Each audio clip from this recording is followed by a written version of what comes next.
आज हम 10th class के सबसे पहला चैप्टर रियल नंबर के बेसिक्स के बारे में बात करेंगे। इसके बारे में जानेंगे रियल नंबर क्या है, रियल नंबर से कितने पार्ट हैं, रेशनल नंबर के कितने पार्ट हैं, फ्रैक्शंस क्या है, इंटीजर्स क्या है, इनके बारे में जानेंगे। Real number it is a combination of rational and irrational numbers. कहने का मतलब रियल नंबर को हम दो पार्ट में डिवाइड करते हैं, rational number and irrational number. Irrational number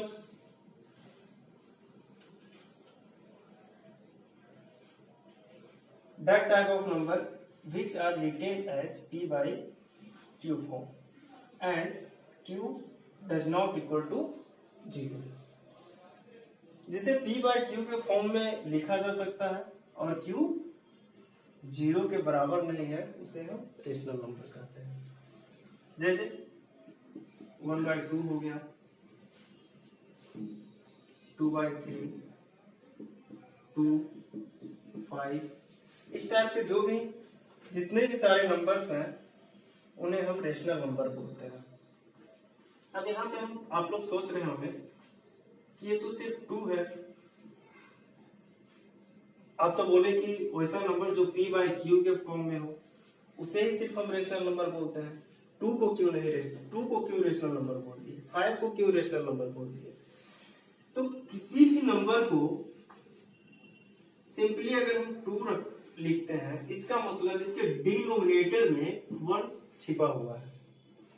जैसे अगर इसका मतलब 2/1 का मतलब है 1 से हम 2 में डिवाइड करते हैं तो कितना आता है 2। सिंपली इसलिए हम जो भी होल नंबर है उसको हम सिर्फ इस टाइप से हम लिख देते हैं, बाय 1 लिखने का जरूरत नहीं है। अगर हम सिर्फ 2 लिखे मतलब इसके डिनोमिनेटर में 1 छिपा हुआ है, 5 लिखे इसका मतलब डिनोमिनेटर में 1 हिडन है। इस तरह से इन सभी नंबर को हम लोग, सारे नंबर को हम लोग रेशनल नंबर बोलते हैं।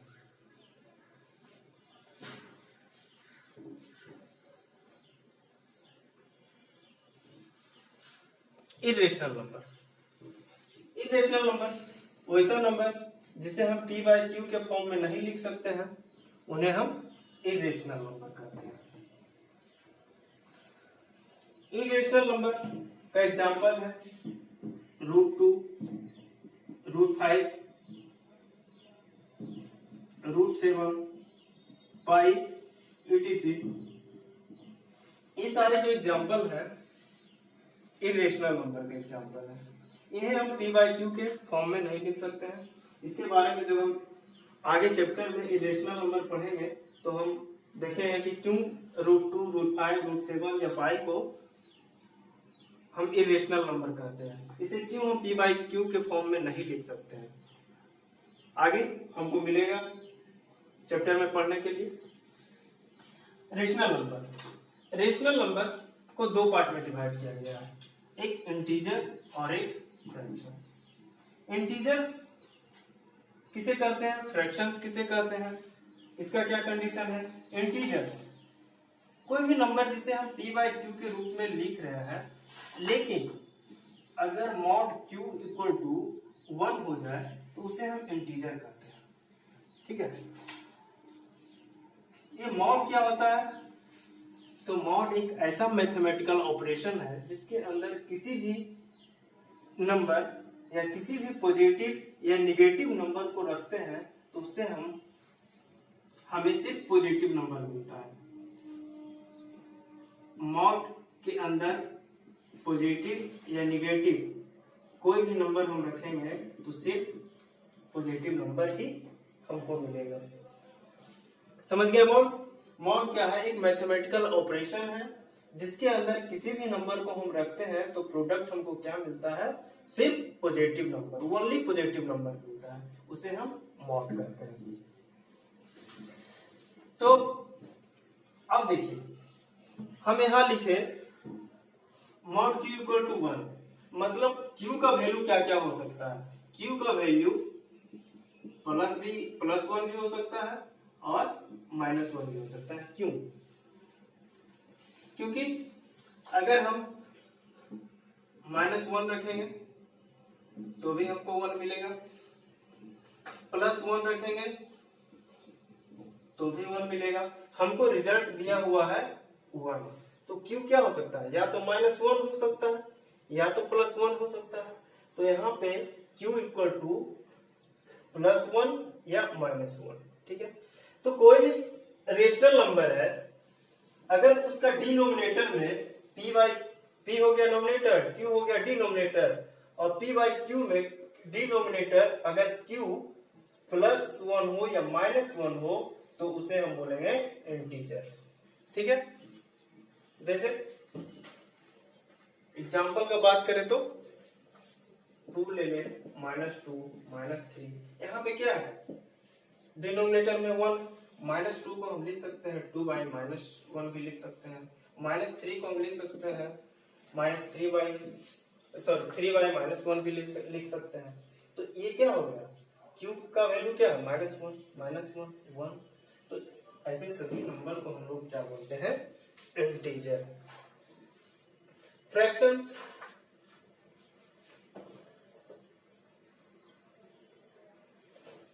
मतलब इंटीजर का जो कंडीशन होना चाहिए mod q इक्वल टू 1 होना चाहिए। ठीक है, अब फ्रैक्शंस। ठीक है, फ्रैक्शंस का क्या कंडीशन होगा?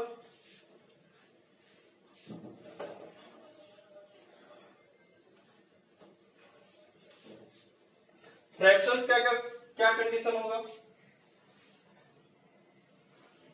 mod q does not equal to 1, मतलब q does not equal to +1 या -1। रेशनल नंबर वैसा रेशनल नंबर जिसे हम p/q के रूप में लिख सकते हैं, लेकिन q जो है ना तो 1 होना चाहिए ना ही -1, नाइदर 1 नॉर -1। ठीक है, अब आगे चलते हैं। फ्रैक्शंस को 3 पार्ट में डिवाइड किया गया है: proper fraction, improper fraction, mixed fraction. इन तीनों में क्या डिफरेंट है? Proper fraction mod p greater than mod q, mod p less than mod q और mod p greater than mod q।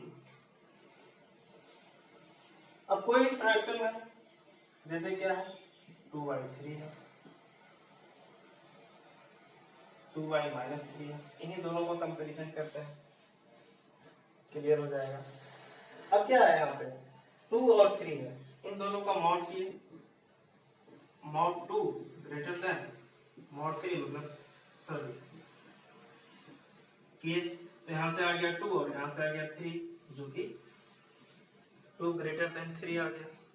तो ये क्या हो गया? यहाँ mod p greater than mod q, condition satisfy कर रहा है, मतलब ये मेरा है क्या है? Proper fraction.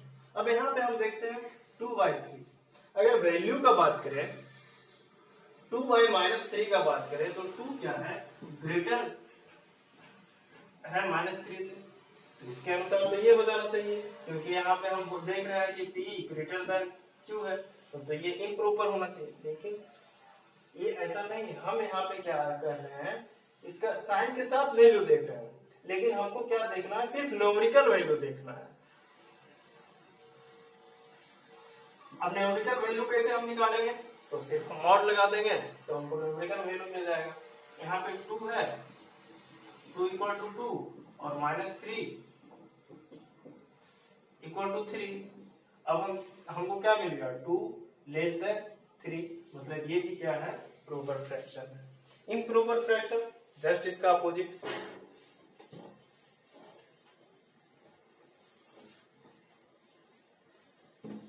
इसका अपोजिट 3/2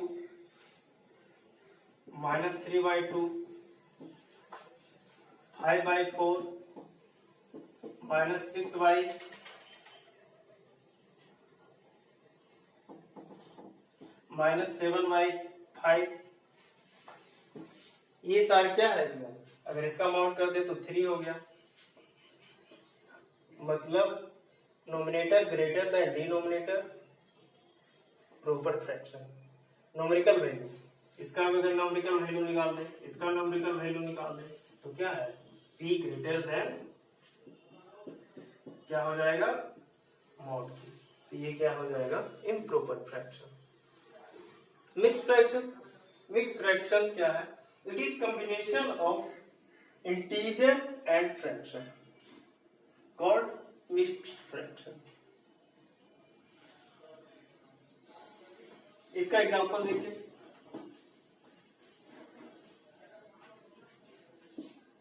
2 होल 1/2, 2 होल 1/2, इसे हम क्या लिख सकते हैं, 2 प्लस 1/2।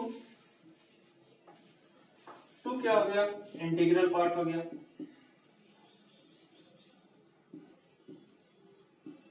ये क्या हो गया, फ्रैक्शन हो गया। तो मिक्स्ड फ्रैक्शन क्या होता है, इंटीजर इंटीग्रल पार्ट, इंटीजर और फ्रैक्शन का कॉम्बिनेशन होता है, उसे हम बोलते हैं मिक्स्ड फ्रैक्शन। इस टाइप का जो भी तुमको आप लोगों को मिलेगा फ्रैक्शन, उसे हम बोलते हैं मिक्स्ड फ्रैक्शन।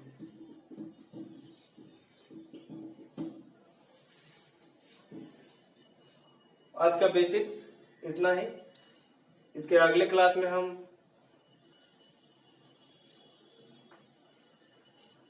इसके एप्लीकेशंस के बारे में पढ़ेंगे। ठीक है, थैंक यू, धन्यवाद।